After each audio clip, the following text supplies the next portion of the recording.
you all can type in the questions, or rather I would love it if you unmute and then speak and we can discuss. But apart from that, just to get you all begin with, this is just to, you know, have you all, like, give you all an idea. A few things that when you begin, if there's any beginners or first timers, right?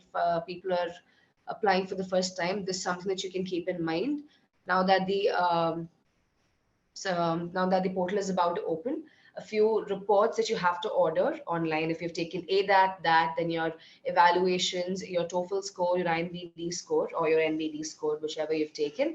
And what you have to do from outside mainly would be from your home country, get letters of evaluation. So arrange for those, speak to, you know, whoever you have to speak after you choose your recommenders, and make sure that you arrange for it.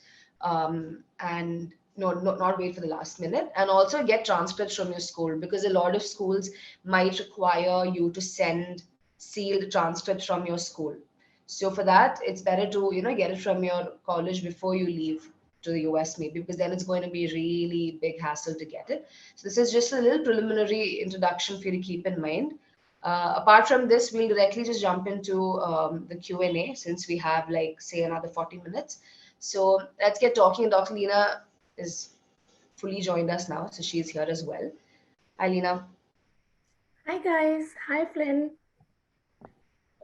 All right, guys. So let's just jump into, you know, before we give you any sort of tips or anything, whatever doubts you all have, any concerns or any specific questions about CAAPID application. So whatever you ask about, say CV, LORs, school-specific question, we'd sort of defer it for the next upcoming workshops. As you all might have seen, we have like 4 weeks planned for you. So more generic, the better this time. The stage is yours. I have a question. Pramiti, are you guys together applying, and are you staying together? Yes. So we both are applying this year, and we live together with roommates. So wow, that must be really good. Yeah, hopefully, yeah, we can help each other out. Yeah. That's amazing. Yeah. To have a support system with you in this whole process is good. Yep, yep. You'll either want to eat each other's brains out, but I'm sure you won't, because you'll just keep helping each other. Yeah, yeah. Thank you so much for conducting this. Oh yeah, sure, of course. How many of you are applying for the first time to CAAPID in March? I'm applying for the first time. I am applying. Ashwini, you are on mute. In case you're saying something.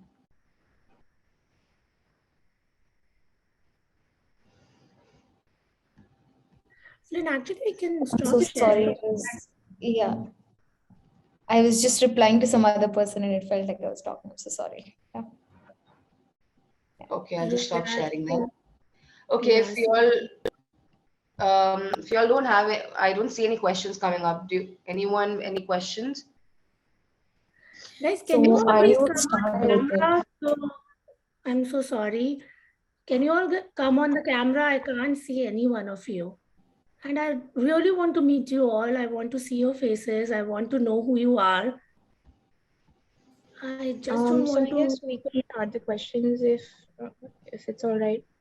So yeah, one question we had was regarding the CV.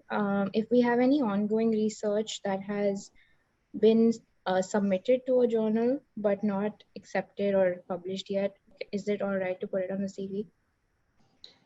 So this is again a CV specific question, but we'll still, since we have, we're going to get started, we'll respond to that. So even if it is ongoing and not accepted in a published, published, you can still mention it in your CV, but just make sure that you write it in brackets, waiting to be reviewed or waiting to be published, and mention the year. So you can give your role, you can write what you've written. I mean, what role you played, what were your duties, what were your observations, and all of that. But make sure that you write in the bracket that, this is waiting to be published or waiting to be reviewed. Just give that. Okay, right. Thank you. I see more of course, more faces coming up. Welcome, guys. Hi, everyone. I have a question about the letters of evaluation. Now we have just to apply, 3 letters in the CAAPID profile, but different schools have different criteria. One is from the dean, it is like mandatory for most of the dental schools. But for the other dental schools, few have like from the dental faculty, few ask from the clinician where you have worked in. So which would be the better option apart from a US dentist and from your dean? What do you guys recommend for the third letter? I mean, because every school has a different criteria for it. Yeah. So for most schools, it would be wise to stick to dean, a faculty member from your, say, undergrad or your master's, etc. And then, of course, if you have US experience, for sure, the US dentist. The reason being, even though certain schools have specification, these three mostly cover most of schools, right? Like dean is mostly a like widespread requirement. Faculty is also, I think, like a 90%, 95% requirement. And in case if any school has a specific, thing saying you need to get this person or a fourth person, they would most likely give you an option in the program materials of CAAPID. Right, when you add the program for that particular school, you would have to, they'll have a section called documents, and they would give you a chance to upload the letters. So most cases, if they ask for more, they will cover that requirement by giving you an option to upload. However, obviously, I think most of those cases it's optional. So if you don't really need to upload another letter, say, right, if you have already met the requirements, it's always recommended that you do not upload an optional letter. The reason being that the moment you upload a letter, a PDF on your own, it means you've seen the letter, right? It's like you've seen the letter. So yeah, so that credibility would definitely wean down. However, if the school has asked for it and you have no other choice to put it elsewhere, you can always do that. And similarly, you can also use that option, say in case you're facing technical glitches, right? You're not being able to get the dean to do it or something like that. You can always upload it there. For schools that give you an option to, and just let them know that this is why I had a difficulty. So to just sum up the answer to your question, most wise would be to go for dean and to go for a faculty from either your master's or your undergrad, and also a US dentist. Now, in that faculty thing, what is tricky is that just check if any school has a specific requirement saying it has to be from your undergrad and not from your master's, if you have master's in it. Yeah. Sure. Thank you. Hi. Hi. Hello. I have two questions actually.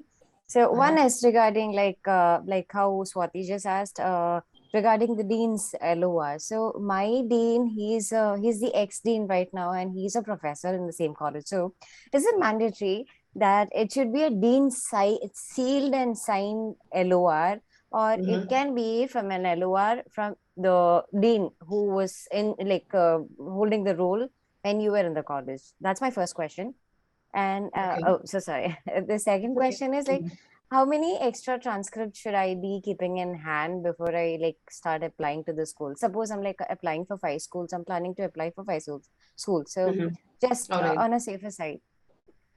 Okay, so first question first. Again, about LOR, this is like a global widespread doubt that everyone has about dean. And honestly, it's a little annoying because it's a very valid question. Because a few schools say that or mostly what they say is that if your dean is not really working as a dean there anymore, you can get the recommendation of the current dean, right? Which is a little sad because what would the dean know about you, right? So it makes it difficult for you. However, if schools give out 2 options, generally they say either can work. So either would be this. One would be that you can either go to your current dean, not your dean, the current institution's dean, and ask them for an LOR and say this is the deal. So it'll mostly be a generalized LOR, right? Because they don't know you really well. They'll probably they'll write about your, updates. Now, the second option is to go to your actual dean and ask them to give you a letter. But then the letterhead would be the institution in which they are currently working in. So for you, I think it's an easy fix because your dean is anyway in the same. He is. Yes. So that way, I think what would be the best option for you is to just get it from your actual dean and the letterhead. And when they sign off, they can write their current, designation. The designation, right? Mention in the letter itself that, I say when I knew Malvika, right? I knew Malvika in this capacity when I was dean here. So I think that should work for you. Okay, right? okay. Sure. And for the The second number question, of transcripts, yeah. transcripts, yeah. So transcripts, since you're applying to 5 schools, I think I would say what would be easier for you would probably be to just go through the requirement of those 5 schools and know how many schools needed. But also on the safer side, say you change your mind and you decide, okay, I'll apply to 2 more. So in that case, what would be good is we'd usually say have like 3 to 4 copies, maybe get 3 to 4 copies from the school, right? Okay. And just keep it with you anyway, sealed transcripts. Okay. And sometimes I tell our applicants that maybe open one, the seal of one, and take a soft copy and keep one for yourself as on your drive or something. So if someone needs a soft copy, you can always use it.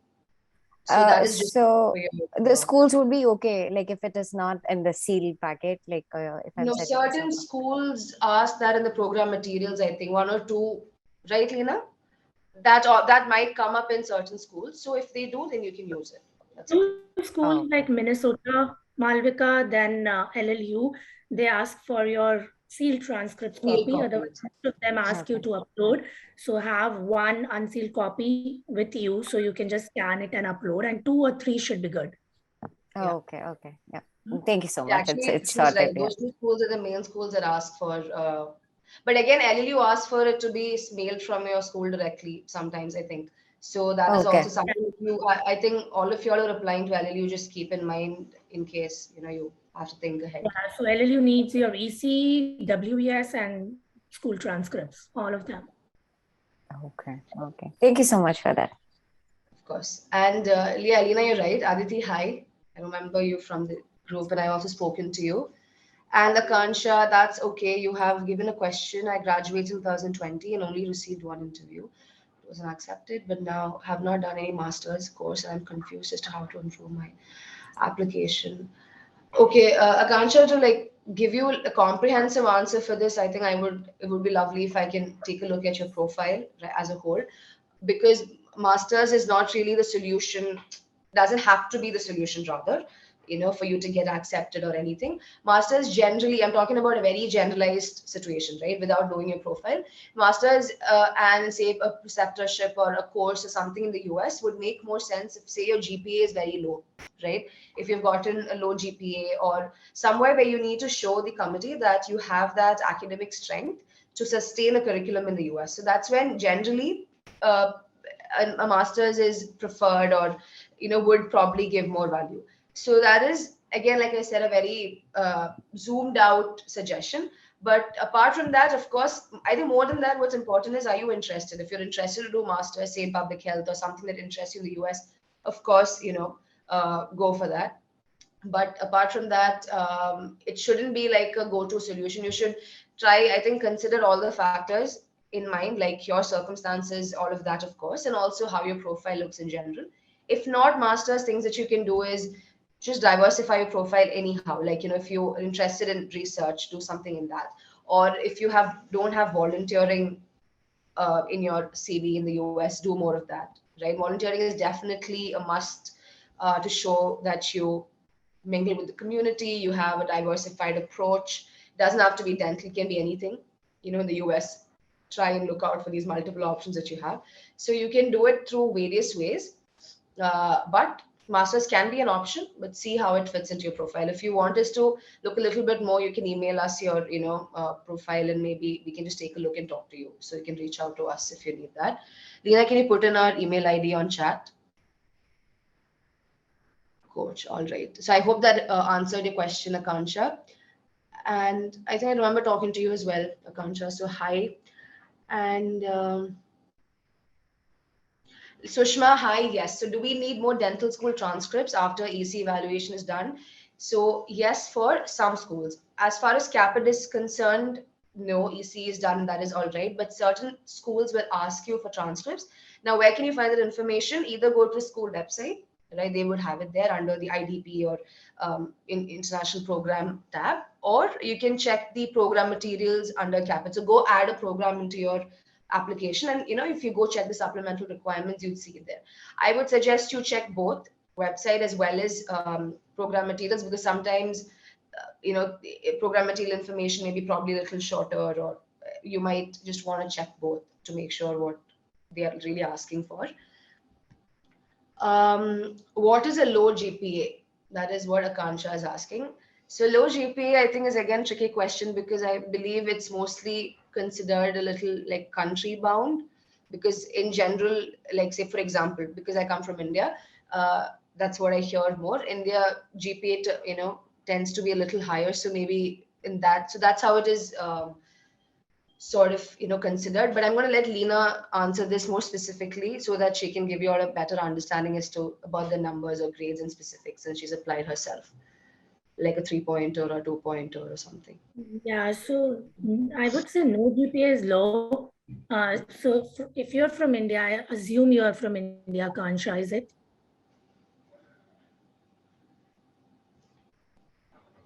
Okay, so majority of the profiles in India have around more than 3.5 GPA. So I would consider 3 as low, right? But if you go from Pakistan, Egypt, so even 2.5 is like, their average GPA. But as Flynn correctly said, if your overall profile is good, then no GPA is low, right? Because you might have some justification that proves why you didn't focus in academics while you were in BDS or MDS. So you should actually look into making your profile more holistic than just focusing on GPA. And the same goes to your TOEFL score, because school don't really focus on all these factors. So don't bite on them hard. I would say take them lightly and, grab more preceptorships or US experience or some research experience if you can, and try to demonstrate your passion towards dentistry. That's what they want to see, and how humble you are, how, empathetic you are. So if you see yourself reflecting all those traits, you're good. Don't just keep those GPA, dragging you. And when we tell you guys this, trust us, because we've actually seen profiles with, say, a low GPA getting in, or say a TOEFL score. So when Leena says low TOEFL score, she means if obviously the school has a specific cutoff, a requirement, not preference, requirement, then obviously don't apply there because they will not, take that score, right? However, otherwise, don't bite on those things like she said. Just go ahead and do multiple things. Note down what you did in your application, reflect them, and yeah. Shwasini, yes, I see you raised your hand. You can go ahead. Yeah, I have like 2 questions basically. So the first question is, I'm currently doing my master's in health informatics here in Boston at Northeastern University. So one thing, as we discussed, that I thought that my GPA is 3.75 out of 4 through EC evaluation, though I felt that because I'd have no work experience and I just got graduated in 2020, I thought that master's would be good for me to improve my resume before I start applying.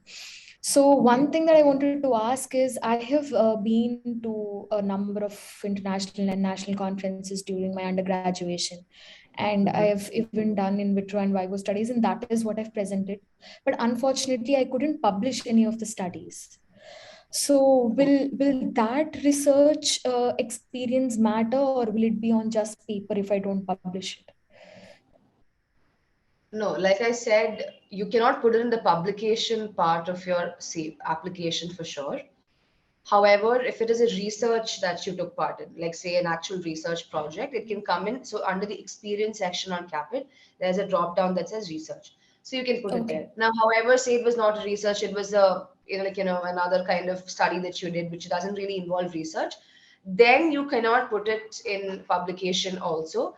But what I would say is, if it's something important, if there's one particular study that's important that you did, that important meaning is different people, significant maybe in terms of how important it is in the fraternity, or it means something to you, you can bring that somewhere in the application, right? Like in any of the documents, supplementals, say a school that is important, that is into research that you're applying to, bring it in the supplemental, something like that.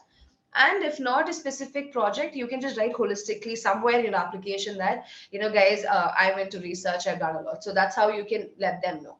But if it's not, so like I said, where will it go? Publication and research. Also, you can put that in your CV if you would like, right, Leena? Because CV is more is like we are making it, so you can probably put the heading right.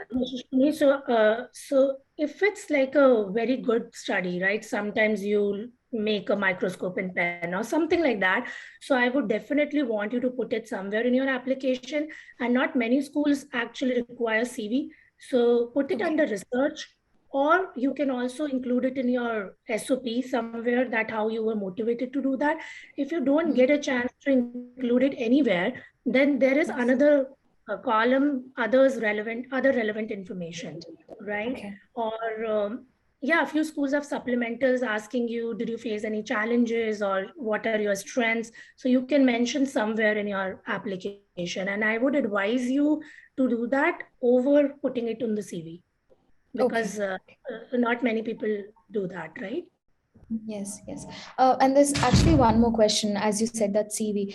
Here, do we have any kind of rule that our resume, if we are uploading it, it has to be in one page, or can it be like more than one page, like 2 pages or something like that?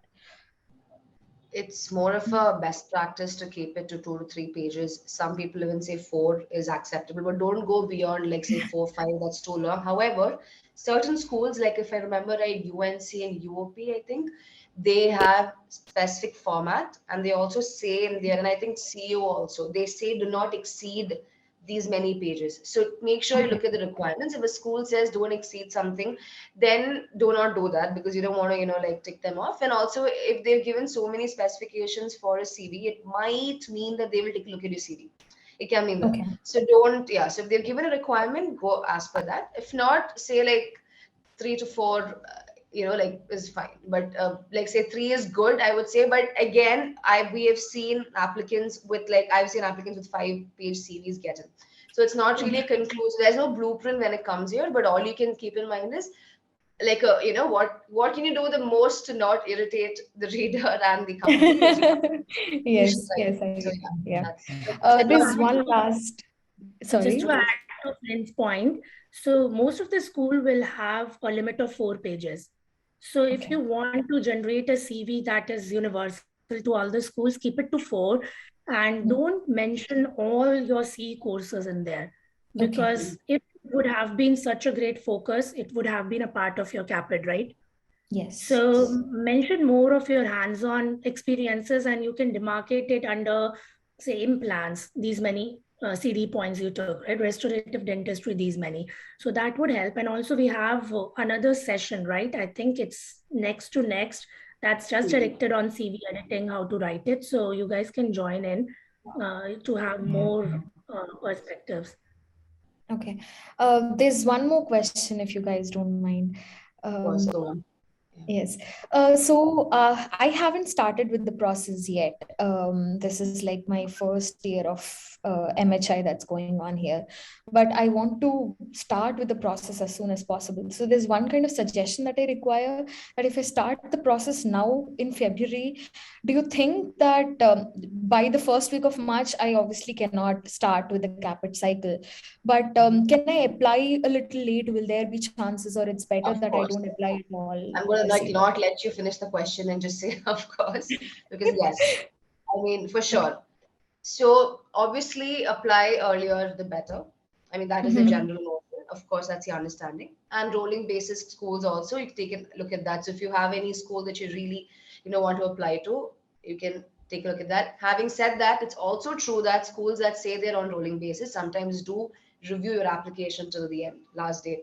So it's more like you need to see again, if you're willing to put in the time and effort and money, just apply anyways, but definitely try to apply as soon as you can. And also March, doesn't have to be March, like even April is early application. Like say March to April is definitely considered to be early application. Then obviously as you go, it's considered to be later than before. But we've seen multiple profiles who have applied in May, June and gotten interviews and gotten. So again, like I said earlier, yes, for sure. I even read yesterday about an applicant in NYU, a student who I think who applied later into the, I think May or June and got an interview.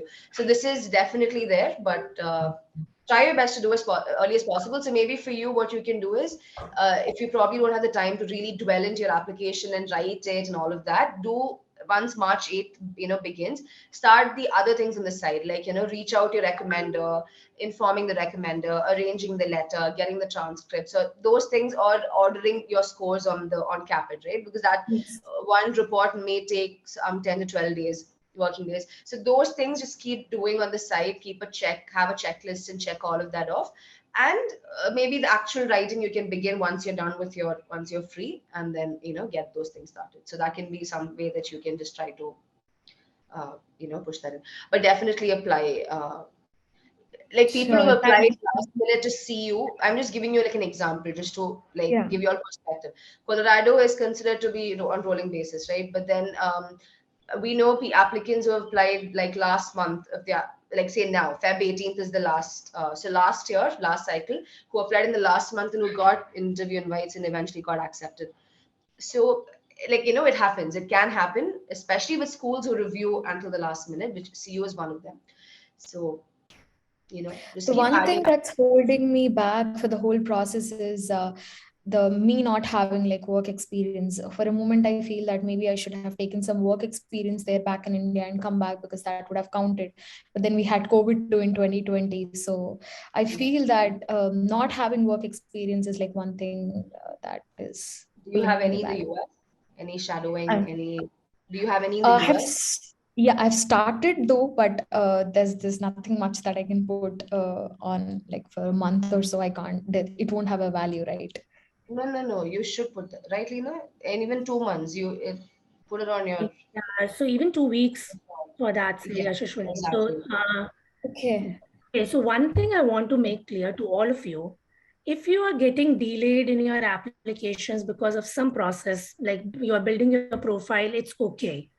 But don't get delayed because you are just working on the applications. Because I have seen it by myself. I got in my second cycle. So in first cycle, I was just struggling through my SOP, LORs, getting in touch with my recommenders. And then there is no end to it. Because when we think that, okay, it's getting late, so April will become May, May will become June. So I would recommend you to take professional help if you really want one, right, to guide you through the whole application. We do have a fellowship, right, Flynn, where we actually assist you according to your profile, what are schools you should apply to. I'm glad that Flynn mentioned Colorado is one school. So we have researched what all schools actually prefer students from batches. So how school conducts interview invites is they will, so suppose you are applying from March 8th to March 20th, right? So schools will take all the profiles who have applied from March 8th to March 20th and take 5 people from them. And then March 20th to April 20th or 10th, second batch, right? Okay. So you are not competing with the whole lot until and unless the school is reviewing the applications after the deadline. Most of the schools are first come, first serve. They are on rolling basis. So you are competing with those 20 or 30 or say 100 applications, those were submitted in those 10 days, right?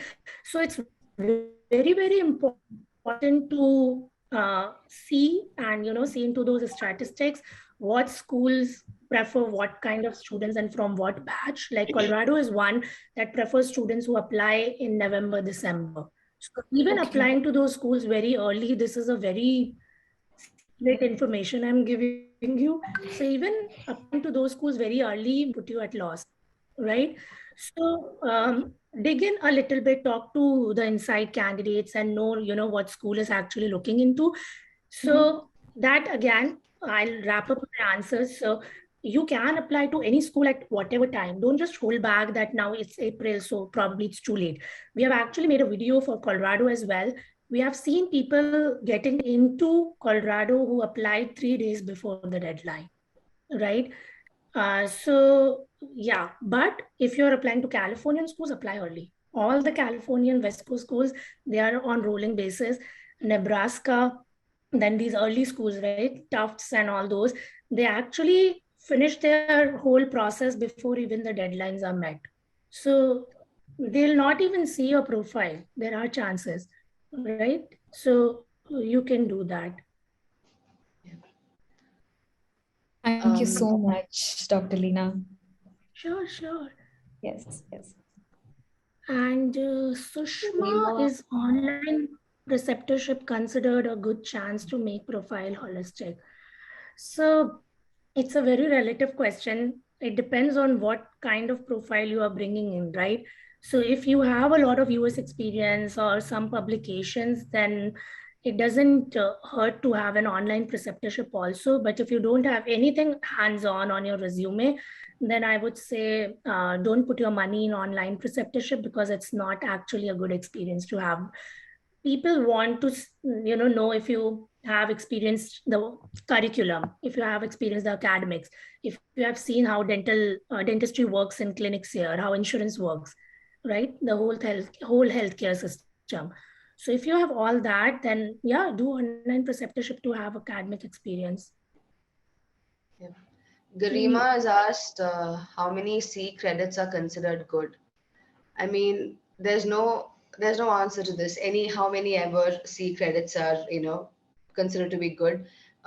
Depending on the time that you have, keep doing, because it's C courses is, even though there's no slot for it in the application, it's looked at as a as an attribute that you're always learning about dentistry, always keeping yourself updated. So that will definitely, that is good. So try to choose, maybe, I mean, out of the whole lot, if you can get 1 or 2 hands-on courses or something, that interests you in your profile, that will add a little bit more value overall. But however, just keep doing what you can. And like Lena said earlier, you will be writing the credit scores, I mean, credit or hours in your CV to make it more concise. That will also give them like a holistic view. So the more the better, but obviously what you need to know is you need to prioritize, right? If you have like 1 month in your hand, and if you need to get shadowing experience, and if you need to do something more significant for your profile, then spend more time on that and maybe do online CE courses instead of going to hands-on. So try to sort of scale what you need for your profile and do accordingly. Kinjal, yes. Yeah. Hi. Thank you for arranging this. So what I wanted to know is that I was in US on a J2 visa, but now I'm on visitors. So when I worked like a paid dental assistant, do I need to mention that what was my visa status? Because now it is visitors, and there was some other program that was conducted where they said sometimes they take it like you might have worked illegally and they don't like it, because your visa and your work, paid work, like it doesn't go hand in hand. So is it necessary to mention any of these things, or I just have to leave it on their discretion that whatever they understand?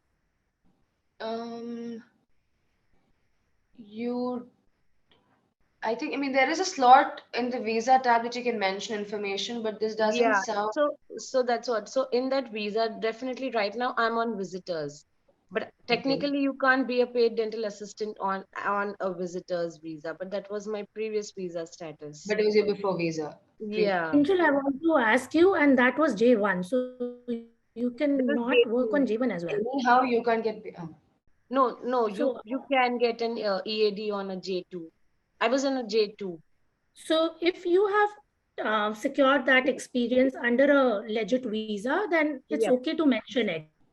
So Okay. they will never ask you about your visa status individually according to experience, never. Yeah, So exactly. CAAPID application asks you your current visa, right? And Yeah. anywhere you are mentioning, it's fine. So yeah, I think even in interviews, I've never experienced people asking about visa.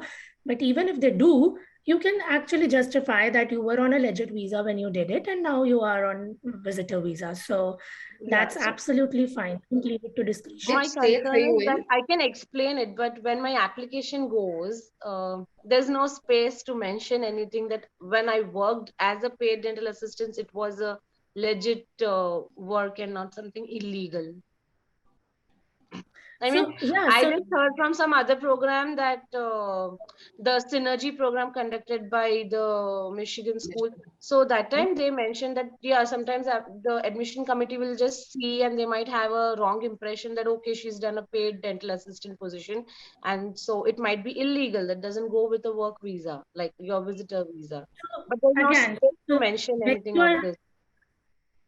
when you are expressing, whenever you are writing that experience, Yeah.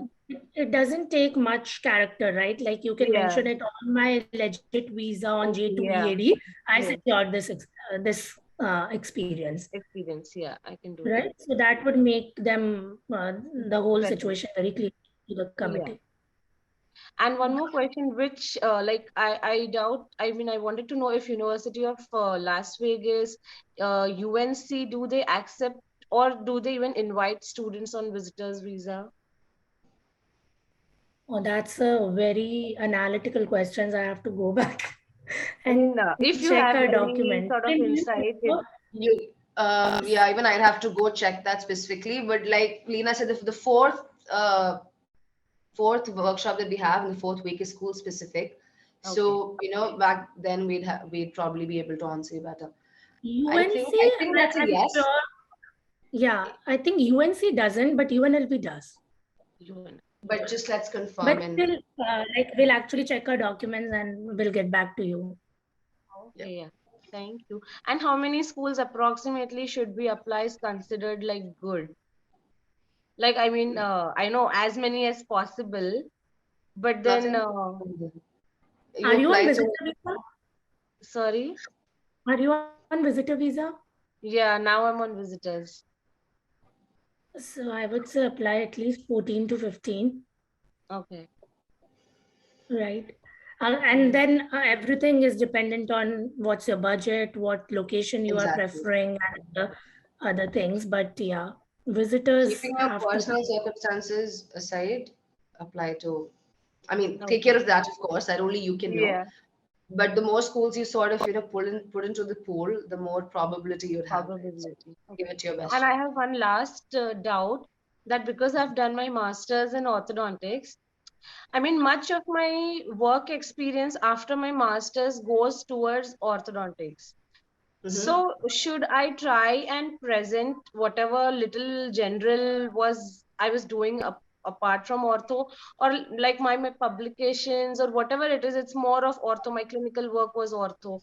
So does it go in a negative way towards my application, or is it okay? Like that is what it is? It definitely, okay, I'll go first, Lena, and then you can add on. Firstly, it's not. There's nothing negative about it. But also my follow-up question would be, is that also, just to know if that's okay with you sharing, is that also your goal in your application, when you build your application, is that your future next step? Like, is that what you'd like to pursue in the US as well? Once you do DDS, you'd like to, do the same? Yes, definitely. After I finish my DDS, I would definitely like to pursue ortho. Okay, that's even better then, because that just, I mean, even if that's not the case, it's all right, because you've done masters, it makes more sense. However, if you're planning to do that as an end goal, it makes all the more sense because your whole journey has been coherent. Not everyone has that sense of coherency, because you keep on moving from one thing to another. So for you, it works even better. Make sure they know that as well in your SOP, mainly your SOP, right? Where your interests you bring in school. A lot of schools will ask you, I don't know if it's a lot, but I know a few schools ask you in the supplementals, what is your goal, or what are your steps moving forward. So make sure they know it, and I think that's a plus in a way, because it's all very coherent and nothing negative about it. Lena, if you want to add something. Even in SOP, you should mention your short-term goal and long-term goal. So I think Kinjal should meet Nourah Flynn. She is like a long-term connection. Nourah, I don't know if you know Nourah, but Nourah is pursuing her orthodontic residency after she completes her DDS in May, and she's starting in July at UIC. Oh, at USC. Yeah. Oh, wow. UIC. So UIC. She's just done with SIU DDS, and now she's going to UIC for orthodontics. Okay. So you have to be very clear, Kinjal, in that sense. So mention that you want to be an orthodontist in US but does not it go like in a negative way again, like just because it's a doubt in my mind that they might think, then why don't you directly go for a residency, and then why are you trying to come back to DDS program and not the residency program? Because if you were to bring it out in your application somewhere, because American dentistry works differently. You've come from another country, so you're hell-bent on coming to a new country and learning the foundation, learning the ways. Because I'm sure Lena will tell you this in 1 year, and she's heard this from multiple people. I have too, that when you come from your home country and you do dentistry in the US, it's a whole meaning you've had a great education, yes, but that incremental value is big. I had a student from Nebraska tell me 2 weeks back that what PhD students or double master students learn in India is what she's seeing her peers and her do.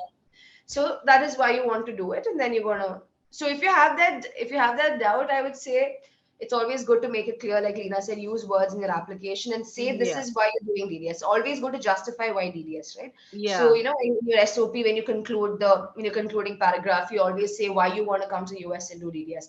So you can add that there. You show your passion as to why you're ready to spend another 2 years before orthodontics, just to make sure you're going the right way.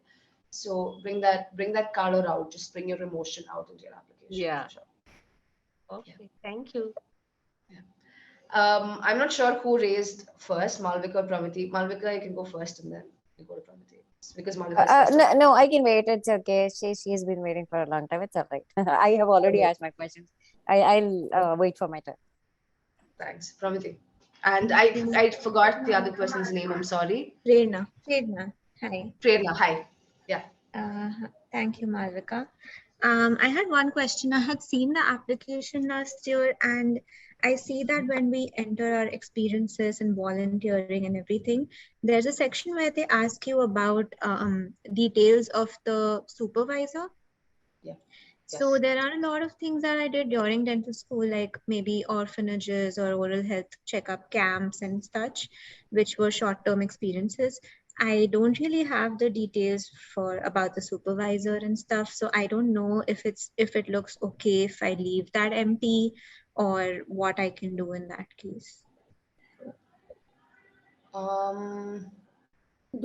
Those are the mandatory fields, Prerna. So you have to fill it. Those are star marked. So you have to fill them. So if you don't have it, then I would say put all of them in other relevant information. Okay.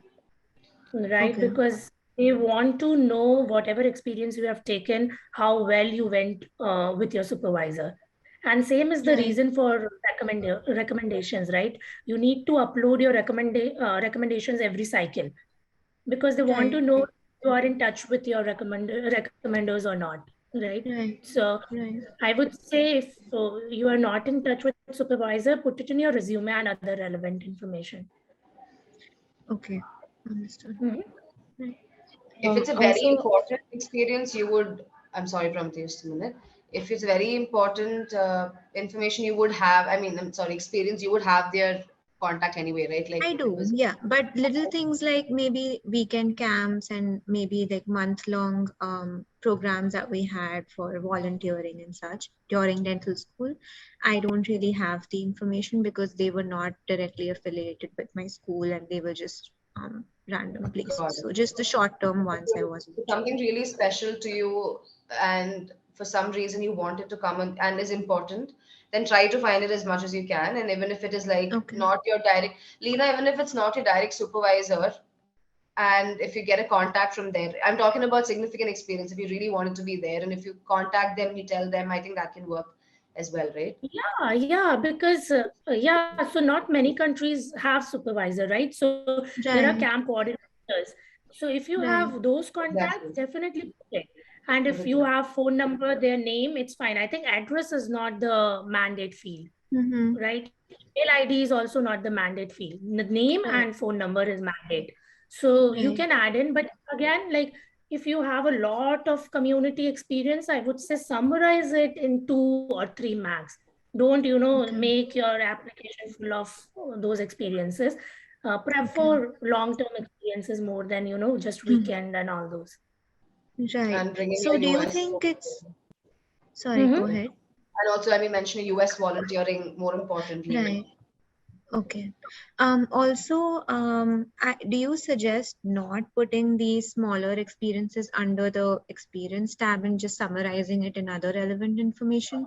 But because I think I had put everything last time, but they also give you an option to rank it according to most significant to the least significant. So I thought if I do have an option to rank it according to importance, I should just put everything that I have, even the small experiences, and just put it at the bottom according to the significance and the duration. So you need to put all your experiences. There should be no gap, right? That's what they want. Right, right. Generally, people have like 5 months or 6 month experience at one clinic, then some community. So mention all of them. In experiences, yes. But in achievements, like, okay, so for example, I have done a mobile dental campaign in India, right? So I literally had a mobile van where I used to do community services, go in the pan villages and serve them. So now I have done it in installments, right? Like one weekend I went, then somewhere else I went. So I just wrote it in under one achievement that from this year to this year, sporadically, I was here. Okay. Right. So that would be under achievement and not experience, volunteer experience? No, because I owned it, right? So that's an achievement. If you're doing it for someone else, so it will be inexperienced. Okay. Yeah. Got it. Okay. Thank you. Also, I had one question regarding CE. Like you mentioned that we shouldn't enumerate a lot of CE courses in our CV and make it like very long. We could add it in other relevant information on CAAPID. So for that, would you suggest putting only hands-on CE courses in the CV and all the online CE credits on CAAPID in other relevant information? No, I think when you summarize your your time, you need to, there's importance to both hours and credits. So you can give both. So even on other relevant information, you can, say I amassed these many hours and these many scores, credits. So that is fine. You don't have to split it into C, because like Lena said, CV is not something that a lot of schools look into. So if you're putting it in the other relevant information, might as well put, both, because these 2 points will not take a lot of space, and you're just saying, like one, like 2. So yeah, should be fine. So for hands-on in other relevant information, should we mention it separately, each hands-on course, or just the hands-on CE hours together? Just the hours. So other relevant information is a very small box. I think the limit is 300 characters or 500. I'm not sure. I think, yeah, 300, 600, I think. Yeah. So I'm not sure what else you want to, bring in that paragraph. But if it's just C, don't exaggerate. Say I have hands-on experience in bracket 350 CDs.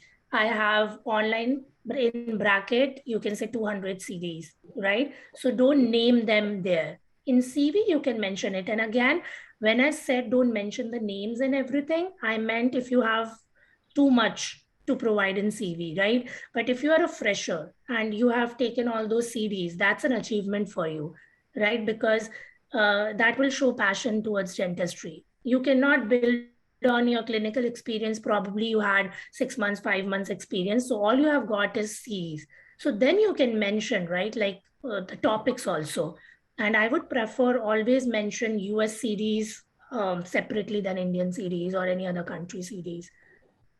Okay. Do I make sense? Yes, absolutely. Thank you so much. Sure. Malvika, you can go. Yeah, thank you.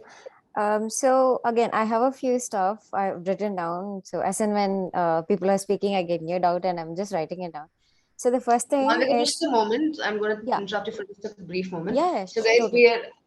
we are already above time. We're going to go for another 10 minutes or so. So now Swati can also go next. Apart from that, if any of you have any questions, just put them in the chat box right now so that Lena can, simultaneously respond. Or if not, if we, don't have time, we'll get back to you guys. We'll note it down and get back to you.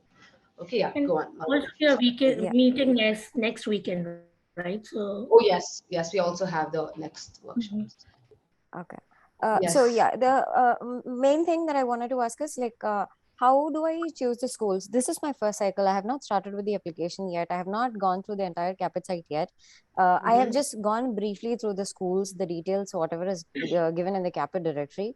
So how do I know which school will I fit into and what school should I apply to? I don't plan to apply like earlier, you guys mentioned like 14, 15 schools. No, I don't feel like doing it because like all the schools will be looking for different stuff and different in the students, the potential candidates. So how do I choose the schools and like what is the basis of selection? How do I get more info regarding their how didactic is their program and stuff like that? Then another thing I wanted to ask was like in the LOA, if the faculty is moved from my earlier school and she is practicing somewhere else, or he's practicing somewhere else, so what should I do in that case? And and the third one was like mainly my GPA. You had mentioned about GPA 3.3 is considered low. So I had like around 3.6 GPA in my BDS, and MDS it went down to 3. So how was it going to affect my application and how can I correct it? Okay, so the first one was about how to choose the schools. Right. Yeah, so choosing schools, first step would be to definitely go through the CAAPID directory, right, or CAAPID program or websites, right? Do your research, sit down and do your research for everything, and then decide what fits into you. Meaning, you will see if any school has a mandatory requirement, like we will only take green card users, we will only take people with masters, etc. Then that is the thing. Then you can rule them out. You know that you will not be able to apply. Another example is Indiana, where they do need an LOR from, it is a mandatory requirement. You have to get a letter recommendation from a place that you've done volunteering for, I think, like a non-profit organization for, like, there's a minimum amount of months that you need to do it there. So if that's the case, you know that you cannot get that letter, then you can, waive off Indiana. So similarly, go through the mandatory requirements would be number one. Number two is there are certain unspoken understandings about certain schools, right? Like it's not really given on the website. Now, these kind of things you can understand by networking, like very much intensely. Like I know I've heard from all of our, like including Lena, everyone on the team, that go on LinkedIn, go on these student.net network, or go on these Instagram pages, find your people, find network with them, and text them. Not everyone would respond, but a few of them would respond. So try to understand from students who are inside the school, number one, or alumni, or people applying, they would have heard from someone. So intensely network and understand as to what the internal. So I'm telling you this especially because you are very selective about, you don't want to apply to a lot of schools. So if you're going to stick to like 5 to 6 schools, you really should dig in on the information and try to, find out what's best for you. But also, having said that, I want to say that these unspoken rules are unspoken for a reason, because it's not a conclusive filter, because there are people who get inside even though there's that understanding. People with diverse, maybe they would take fewer people from those kind of, profiles, which is not spoken about in the group, but then they still do take in people. So depending on how much you want to apply to, remember that only what's on the website, on their directory, or what you've heard from, say, the admission committee, like admission rep, is something that you need to completely believe, right? To cut off the school. So definitely the websites, directory, and networking is what you should be your go-to. Okay. And if you're selective, make sure you sit down and do that research, because it's fine to take a few days. It's fine to be a little delayed in terms of your application, as long as you're working on it. Like, working on it, you're trying to understand what fits best for you and then applying, right? But obviously, there's also a point where you should let go and, not fuss too much. Totally. I get it. Yes, totally. And the second thing was LOR. So again, it's very specific. We have a workshop for LOR, just reminding all of you, but I'll quickly take this. For your faculty, doesn't matter, like I said, even for Dean, as long as your, the only requirement that CAAPID has is they should have a letterhead, right? And it should be signed. So it is the responsibility of the recommender to just write in that first paragraph as to in what capacity they know you.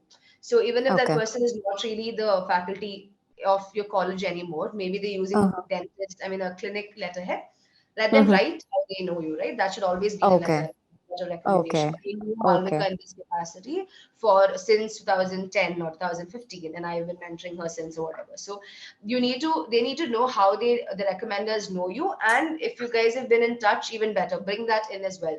Request your recommender. If your recommender is writing it, request your recommender, like write this, and so that the person reading knows that you guys have been in touch, and your recommender knows about your Okay. experience improvement. So we'll Yes. speak a bit more Yes. about that when we do Sure. LORs, Sure. but like a little.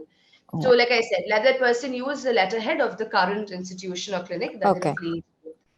Okay. Third one was, can you remind me of The GPA thingy. My Right. MDS GPA went down a little bit due to personal reasons. So how to rectify it, and how is it going to affect my the application? So again, like is one thing that you can do is, if there's a particular reason why your GPA went down, right? Mm-hmm. You would know, like it's probably whatever it is, a personal thing or whatever. You can write that in your application, right? Mention it Okay. in your story. It doesn't have to be. So certain questions are there where they ask, is there something you want to tell us? Any situation or challenge you faced which you could not mention any part of the application, you can mention it there, or just bring it into your SOP somehow. So when I say bring it into your SOP, I don't mean write, I got a lower GPA in MDS, Yes. because that's not how it works. Just sort of Okay. layer it into your story, saying, somehow bring it in, like, what is Okay. the problem that you faced, and you did have a downfall or something like that. So bring that Mm-hmm. story up, justify as to what happened. That would be Okay. one.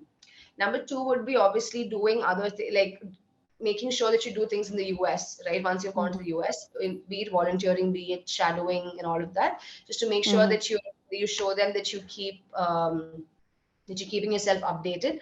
And apart Okay. from that, if you can get a more intense, not authentic, I mean more official things like a DA license, or if you can, if you're doing like a 1 month, a lot of schools have 1 month Okay. preceptorship, of that fellowships.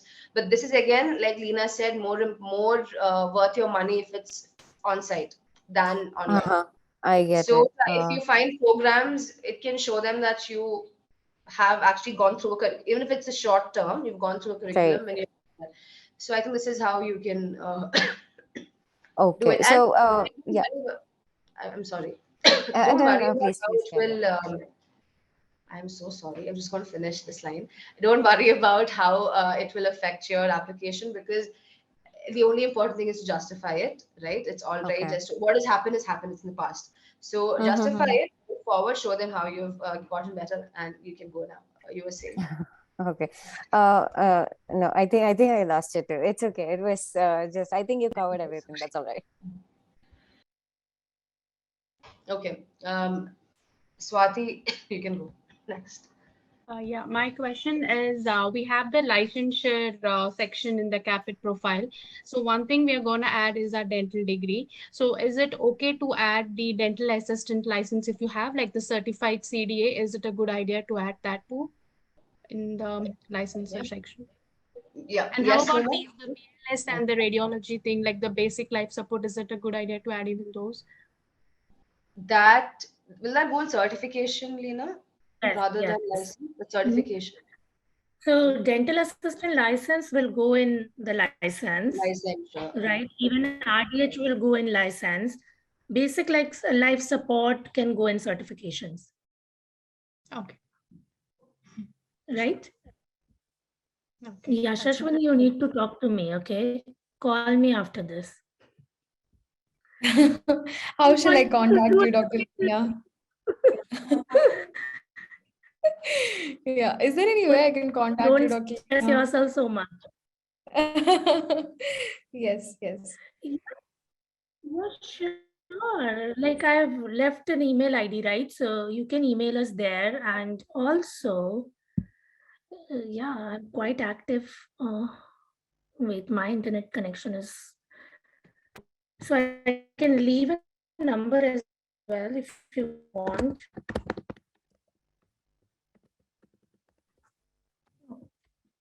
Anything else is left? I think we answered everything, right?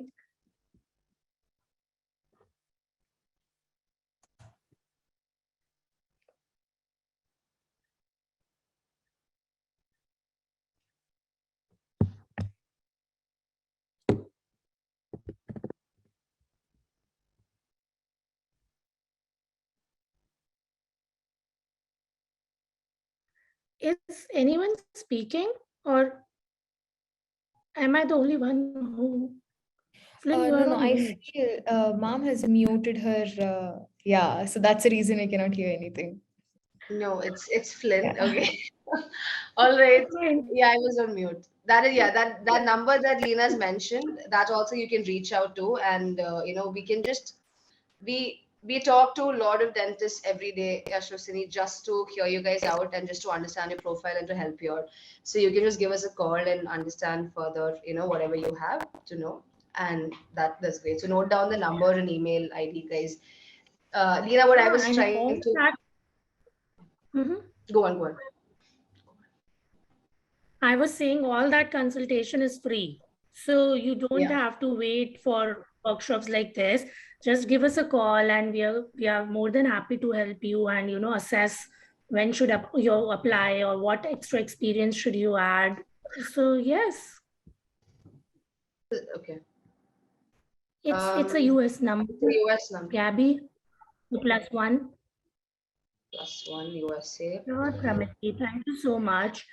I would And say let's have 2 minutes or 5 minutes for a feedback, Flynn, so we can open the yes, portal. exactly. I was If going to you that. want to, yeah, okay. Yeah, so we are conducting workshops on every weekend, right? So if you guys Yes. want us to provide few answers to your questions or, to be it a specific way, let us know. And how did this session go for you? Did we answer all the questions? So you can just, one line sentence should be good. Yes. And if you want to say something, unmute, that's also fine if you really want to, or you can put it on chat. And Lena, as we speak, can you take a quick screenshot with all the faces? Sure. Yeah. If you guys want to smile, that's great. I wish more people can actually meet me because I'm not sure if I'll come in the next workshop, but that's okay. Guys, come on. I smile. Okay. Thanks, Lena. So, guys, like she said, definitely let us know about feedback, especially because we're coming for the next 3 weeks, and moving forward, we'll know what can we do better and all of that. Reach out to these numbers now. Before, so I'm just going to speak like a couple of things just to sum this up for all of you, especially all of you who are applying for the first time. What I want to say is, to begin with, reflect on your application, right? Just sit down and gather all your experiences into one place and know what your profile looks like. That is very important. And I'm telling this not just as a general understanding, but also after speaking to so many applicants for the past, say, more than a year and being their coach. Like, you need, in the beginning itself, to sit down and know what your application looks like. What have you done? What fits into your interests and story, and that is the only way you can pen a coherent application moving forward. So your first step is writing, right? So the best way to make sure that your SOP, your CV, your letters of recommendation, your supplemental answers all look the same and feel the same is to ensure that you know what your profile looks like first.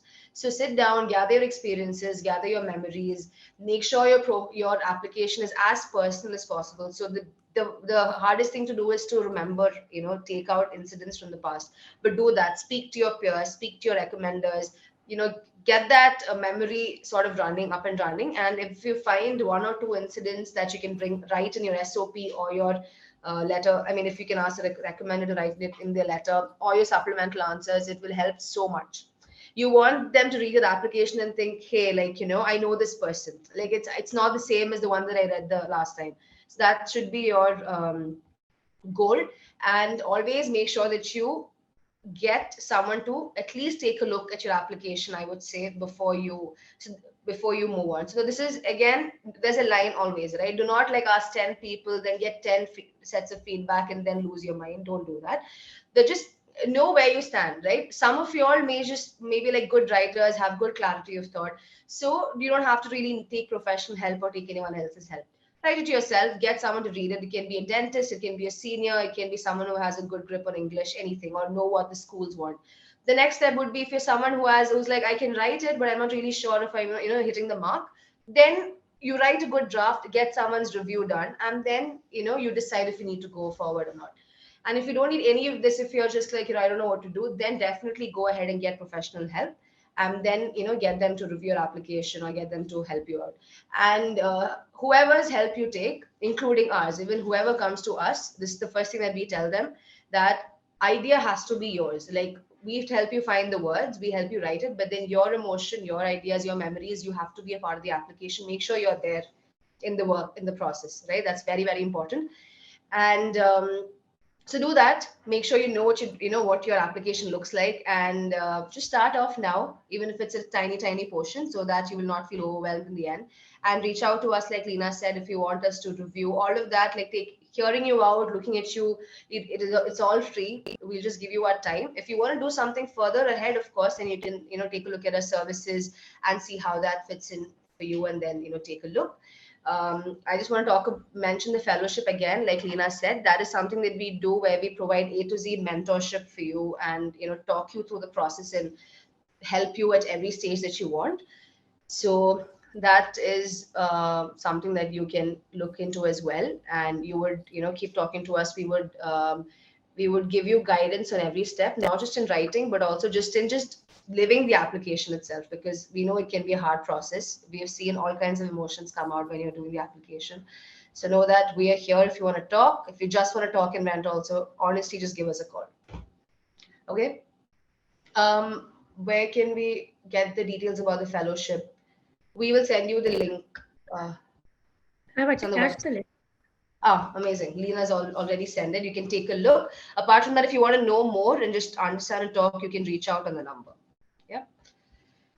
Okay, guys, anyone to say any self-feedback about, not even positive, you can just tell us what we can improve. That's what we want to hear. I'm expecting one from Aditi, because, oh my God, yes, she bombards our inner circle Telegram group with questions. Every time I log in, Aditi Karthik will always have a question. And I might just I might be meeting her in a week or two, right, Aditi? Oh, she's in Chennai. She's in Chennai as well. Amazing. All right. Yeah, guys, if you don't know, we have an office now in Chennai, India. So whosoever is around, feel free to meet Flynn, Devakar, all the faces you talk to. Yes. Really. And if you're near New York or Ohio region, you can meet me as well. So I drive a lot between New York. I stay in Boston, so maybe if I come to New York someday, I'll gladly want to meet you. Sure. We're in Michigan right now, so that's pretty close to Ohio. Oh my God, that's the bingo. Where in Michigan? Ann Arbor. Oh, wow. Are you doing something in UMich? Yeah, we're here for a fellowship program. So okay, that's nice. So you should connect to Ujjwal. He's in Preceptorship in Prosto. He got in Buffalo. Yes. So if we're in touch with him. Yeah. Great. We would just like to thank you once again for this session. It was really informative, and we're looking forward to the ones coming up next weeks in the following weeks. Yes, do join in for the other ones as well. Definitely. Okay. Thank you. We have one every next week on Friday US time, Friday evening. And I think 8:30 p.m. EST, right, Lena? 8:30 p.m. EST. I think that would be Saturday evenings, right? Today is Saturday. Only this one is Saturday evening. Okay. The forthcoming ones are all Friday evenings. Okay. Yeah. Thank you so much. Thank you. We don't want to take a okay. Thank you. Thank you so much. Have a good night then. Bye-bye. Thank you. Take care. Bye. Bye. Take care, all of you. Have a good afternoon. Good luck, guys. Thank you.